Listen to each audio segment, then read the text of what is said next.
So Tara, thank you for participating in our 2022 WhistleStop political rally. By purchasing a video interview, you have allowed our chamber to educate the citizens of Polk County about the upcoming election and the issues and candidates on the ballot. Thank you. Since your campaign has purchased this video interview, the Florida Division of Elections does require you to disclose that fact with the following statement. Paid by Tara Wheat for Polk County Judge Group 8. Thank you so much. So we're going to go through a few questions just to kind of learn a little bit about you. So let's start with, can you tell us about yourself? Sure. So my name is Tara Wheat, and I am running for Polk County Judge in Group 8. I'm a fourth generation Polk County native. I was born and raised in Lake Wales. I graduated Lake Wales High School. I also attended Florida Southern College in Lakeland, where I got my degree in business administration with a concentration in legal studies. I was actually planning to go to law school after that, but I didn't. Some other life decisions got in the way. And so I actually began teaching after I graduated from college. I met my husband while I was in college, and we've been married 16 years now. We have 4 children. He had his 2 that were 2 and 5 when we first met, and then we had 2 more. And so now all together, we have a 20-year-old, we have a 23-year-old, he'll be 24 next week. And then our 2 are 15 and 10. So like I said, I began teaching after I graduated from college. I started at Lake Wales High School, which was my alma mater, and I taught English education, secondary education in English for 3 years. I did stop for a couple of years when I had my daughter. The plan was to stay at home with her for as long as possible. So I ended up being at home with her almost 2 years. The first year I was home, the second year I started law school. And so I attended Stetson University College of Law over in Tampa and Gulfport. I was in the part-time program. I did that on purpose because I did have a young baby. And so I would work, I would stay home during the day with her. And then my husband would get home and he would take over and I would race over there so that I could study and then I could go to class at night. Classes were 3 to 4 nights a week, even in the part-time program. Well, the second year of law school, I actually started teaching again. So I started at Bartow High School and then I went over to George Jenkins High School. So then I was working all day and then I was going over to Gulfport or to Tampa for my classes. And that ended up lasting 4 years with the part-time program. And I graduated in 2012. Now, the plan when I graduated was I was going to find a legal job, but we had a little bit of a surprise in that my son was born. Well, I became pregnant. That wasn't the surprise, but my son ended up being born about a week before final exams in my last year of law school. So I had a newborn essentially while I was studying for the bar, and I thought, I'm going to stay teaching just a little while longer while he's a baby. And so that's what I did. I was teaching with the Academy of Legal Studies at George Jenkins High School. And I took over as director in, I believe it was 2014. And as the director of the Academy of Legal Studies, I taught all legal classes. I taught legal aspects of business, which in that class we did business law, corporations, torts, which most people would know that as like personal injury type law, contract disputes, things like that. I also taught criminal law and constitutional law, and 2 of those classes I actually taught as a dual enrollment instructor through Polk State. So I did that for a couple of years. And then in 2016, I moved over to the public defender's office, and I've been working there for the past 6 years. I've worked with adults. Currently, I work with juveniles in the delinquency court. So I represent juveniles who've been charged with offenses in delinquency court. And this race, it became clear that there was going to be a spot open, which is not that often that there's a spot that comes open where there's no incumbent. But due to Judge Barber putting in for circuit court, and in fact, she's going to become a circuit court judge, she was had no opposition. So that was great. It left this spot open. And so I decided to file.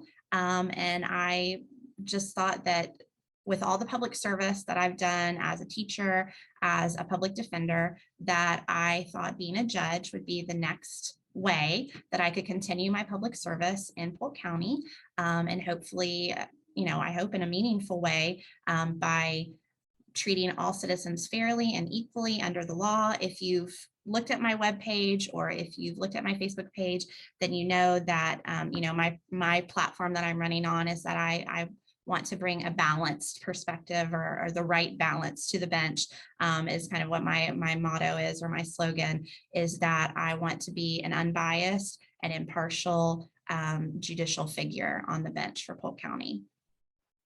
Thank you. Well, that is, I feel like I learned so much about you, Good. and how you got here, which is exciting. So what do you believe the greatest strengths are of Polk County's judicial system today? Okay, so we have a really fantastic court administration. We have a really fantastic clerk system. The trial clerks are great. We have a great state attorney's office. We have a great public defender's office. Everybody works really well together in this building. We have, I think, a very efficient court system. Even through COVID, we adapted very quickly to using new technology. There's very few problems that I know about that we ran into during everything that was going on for the 2 years of COVID. And we're definitely getting back on track now with the backlog of, speedy trial issues and so forth. So just, everybody in this building just, it works well together, smoothly, efficiently. Judges are well respected in this courthouse. I think the public defender's office is well respected, which is sometimes not true in other places. Obviously, the state attorney's office is well respected in our area, and law enforcement is well respected. But that court administration and the clerk system behind the scenes, I mean, they really make things happen in this system to keep basically the wheels turning, and they do a great job. Awesome. Yeah, that's something we hear a lot about in Polk County, is Mhm. the spirit of collaboration, and that, people here tend to play nice in the sandbox, which you don't Yes, see everywhere. right. So, and we know that we have a lot of strengths here, but there's also, and I don't want to say weaknesses, but what is there an area in our current Polk judicial system that has room for improvement, or that you think that there's areas that we could improve that system? So one thing that I see, and it may be that I don't know as much about this as I could, but I do work for the public defender's office, so I know what type of representation we have for criminal defendants that need an attorney and that don't have the money to pay for outside representation. But in terms of legal aid for other types of law, I'm not really sure that we're really strong in that area, because we do have Florida Rural Legal Services, which is a great organization. But I was speaking to someone who works there just the other day, and I asked them, how many attorneys do you guys have over there now? And she said she thought they had about 8. So there's about 8 attorneys working there. Heart of Florida Legal Aid, as far as I know, they have 2 staff attorneys. Now, I know other people can work with these organizations and do work pro bono, but when I have clients that ask me about a civil dispute or about a family law matter, and they say, and they're public defender clients, so I know they don't have the resources to go hire someone, and they say, I need someone for my divorce or for my child custody issue, or I have this dispute, or I'm being evicted, I don't know what to do, and they want me to recommend someone. I have a hard time. I say, well, there's Florida Rural Legal Services, there's Heart of Florida Legal Aid, but there's all of these other things going on that aren't criminal in nature, but people need to have a lawyer to guide them through those areas. And there's nobody in the courthouse, like with the public defender's office. We're here in the courthouse on site. We're in every courtroom all the time, so they can always find a lawyer if they have a criminal issue. But with those other issues, I'm just not sure what's out there for those people. I do recommend what we have, but there's only so much they can do with the staff that they have. So that's one thing that I think could be a little better. But just somebody else wants to start another legal aid organization, that'd be great for Polk County. I think that would be fantastic. Awesome. Yeah, and that kind of leads us into our next question. So What is your vision for the future of Polk County, and what changes in your role as judge would you be able to advocate for, related to your position, and why? Okay, so when we talk about changes that we can advocate for, it's really hard for someone that's a judicial candidate, or if I do become a judge, to say, oh, I would make these changes or I would make those changes, because as a judge, our job is not to advocate. Right now I'm a public defender. That is my job, to advocate for my client. But as a judge, I can't really advocate for too much. I can't make changes really from the bench in any way to the law, essentially. But I can say that in general, as a Polk County citizen, I love the growth of our county. I was recently at a presentation at Lakeland Kiwanis that Katie Worthington Decker from the Lakeland Economic Development Council put on, and just seeing how much growth we have with businesses and industry. And I know we're having growth with people wanting to move here, especially in the east side of the county, the Davenport side of the county. But I love the way Polk County has kept its small town values and its small town feel. So, I like how we're growing, but we're staying small, if that even makes sense. I hope that we continue to grow, and we continue to add on those amenities that make people want to move here.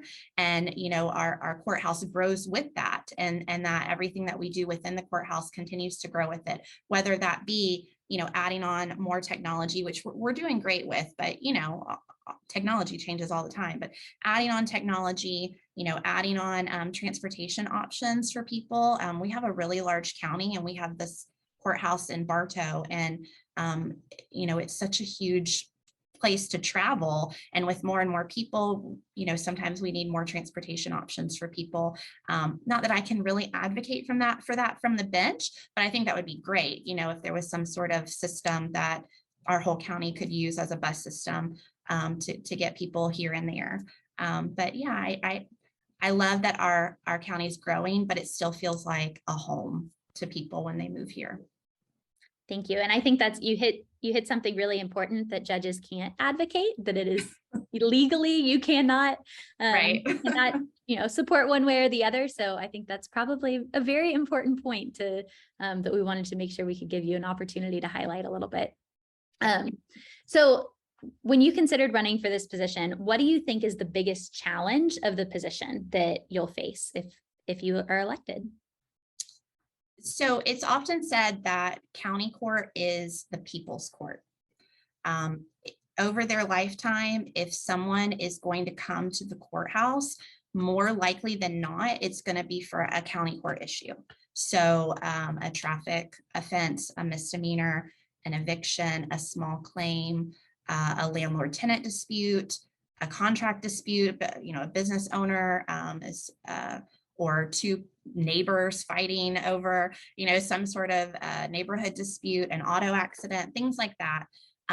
They're going to end up in probably county court more likely than in circuit court, unless it's a family matter. We don't do family matters in county court. So part of the challenge of this position is wanting those people who this may be their only experience with the legal system, with the court system. We want them to have as good of an experience as they possibly can. And that's a really tall order, because if they're in court, it's probably not for a great reason. Either they're suing someone, or they're being sued, or they're being evicted, or they're trying to evict someone, or they have a traffic charge, or they have a misdemeanor charge, or they're the victim of a misdemeanor offense. So no one's really going to walk away happy typically from what, some people might be happy if they win their lawsuit and they get to take home a bunch of money, but somebody else is walking away unhappy, I'm sure. So the balance is trying to make sure that people feel that they've been listened to, that their concerns have been validated regardless of the circumstances of why they're there, that they feel respected when they come into the courtroom, they feel like they've been treated fairly, they don't feel like the judge is impatient trying to move them along, they don't feel like they're being treated rudely, they don't feel like that the judge is favoring one side or one party over the other. So I think that's the real goal And probably the biggest challenge of the position is making sure that everyone who comes into the courtroom feels respected and validated in the courtroom when they leave. Awesome. So last question, just kind of to wrap it up. Why do you think that voters should choose you over the other candidates? Okay, so that's a good question because there's a lot of good candidates to choose from. And certainly don't want to say anything bad about them because they're all great people. But so just about me, I'm the only candidate that was born and raised in Polk County. I'm the only candidate with family ties that go back several generations. My mother grew up here. My grandmother grew up here. My great-grandparents actually moved here in the early 1920s and lived on the grounds of Bok Tower. My great-grandfather was a gardener when they were just getting Bok Tower started in that area. So I've never wanted to live anywhere else. Even in college, I had only applied to Florida Southern College and Florida State University, and I got accepted to both. And my best friend was going to Florida State, but I didn't want to leave. And so I stayed, and I ended up attending Florida Southern. And there certainly have been opportunities where I could have moved away, but I've never wanted to. And luckily I met my husband who actually moved here from Georgia, and he's happy where we are. And so, you know, we're staying here, we're raising our family here, and you know, my ties to the community, I think, is something strong that I have for this position. But in addition to that, you know, I was a secondary teacher for 10 years. So I have had to manage a classroom with students from all different backgrounds and all different walks of life. And I don't really think, having been in the court system now for 6 years, every single day, since I started with the public defender's office, I'm in court every morning and every afternoon. I don't think that's so different from managing a courtroom, where you are managing the courtroom, you're managing the docket, and you have people from all different backgrounds and all different walks of life. You know, it's not that different from managing a classroom. You have to keep things running smoothly. You have to make sure that you are able to engender respect in the courtroom, and that really depends on who's leading and managing that space, whether it's the classroom or the courtroom. And finally, from just being a public defender, sometimes public defenders get a bad rap, you know, as being overworked or burned out, or, you know, they're not really working for you, they're working for the state. But I don't think that's true in Polk County. I don't think we have that reputation here, or certainly I hope not. Like sometimes in some larger cities where they really are very, very overworked, you know, their caseloads are tremendous. But we have a really great PD's office here. And one thing about being a public defender, or sometimes just a defense attorney in general, is that we really have to consider cases from all different perspectives. We're never just looking at it one way. So even before we meet our client, we've seen the law enforcement's report about what happened, what the incident was. We meet our client and they tell us from their perspective what happened. And sometimes it's the same. Sometimes it's slightly different. Sometimes it's a lot different. And sometimes they don't want to tell you what happened. And so you're just going off what everybody else is saying. We have to gather evidence and analyze from the state's perspective and say, look, and tell our clients, look, this is what the state can prove. This is what they have. They have this many witnesses, or they have this video, or they have this, you know, fingerprints or DNA, and this is what they're going to be able to prove. These are the elements of the crime. And so sometimes we have to explain to our clients, you know, this is what it is, and this is how they're going to prove it. But sometimes when we look at the case from our client's perspective, the surrounding circumstances, or even their background, the way, you know, they believe things to be because of how they've grown up or how they've lived their lives, sometimes we can say, you know, I see what's happened here, and there's more to this than just the other side. And so this is what we can do, and this is how we can prepare a defense for you. And then we also have to look at it from the jury's perspective, you know, because there are things that we know, or the state knows, that because of the rules of procedure, you can't necessarily get all of that out in front of the jury. So we have to say, okay, I know you said this happened, but that's not related to what we can present to the jury. So we have to look at what the jury is going to see and look at a juror's perspective, because there are some things that jurors are sympathetic to and some things that they're not sympathetic to. And that can make a difference in terms of all the perspectives, that we really have to look at everything to be able to fully advise our clients about what they should do with their case. Should they take the case to trial? Should they not take the case to trial? Trying to find a resolution for them that is the best for them under the circumstances. So that public defender, or even just defense background, even though county court is not just criminal, there's half of the county positions are going to be civil, but still having that background where you look at all perspectives, I think is really important for a county court judge. And so I think all of these things together, I hope is why people will vote for me on August 23rd in the primary. There are 5 candidates, so the likelihood of someone winning the primary is very low, but I'm certainly hoping that I'll get to the runoff and that I'll eventually end up being elected the county court judge for Group 8. Thank you so much, Tara, for talking to us today and for participating in our WhistleStop videos. So thank you again, Tara. And Thank you. See you soon. All right, thank you. I enjoyed meeting you.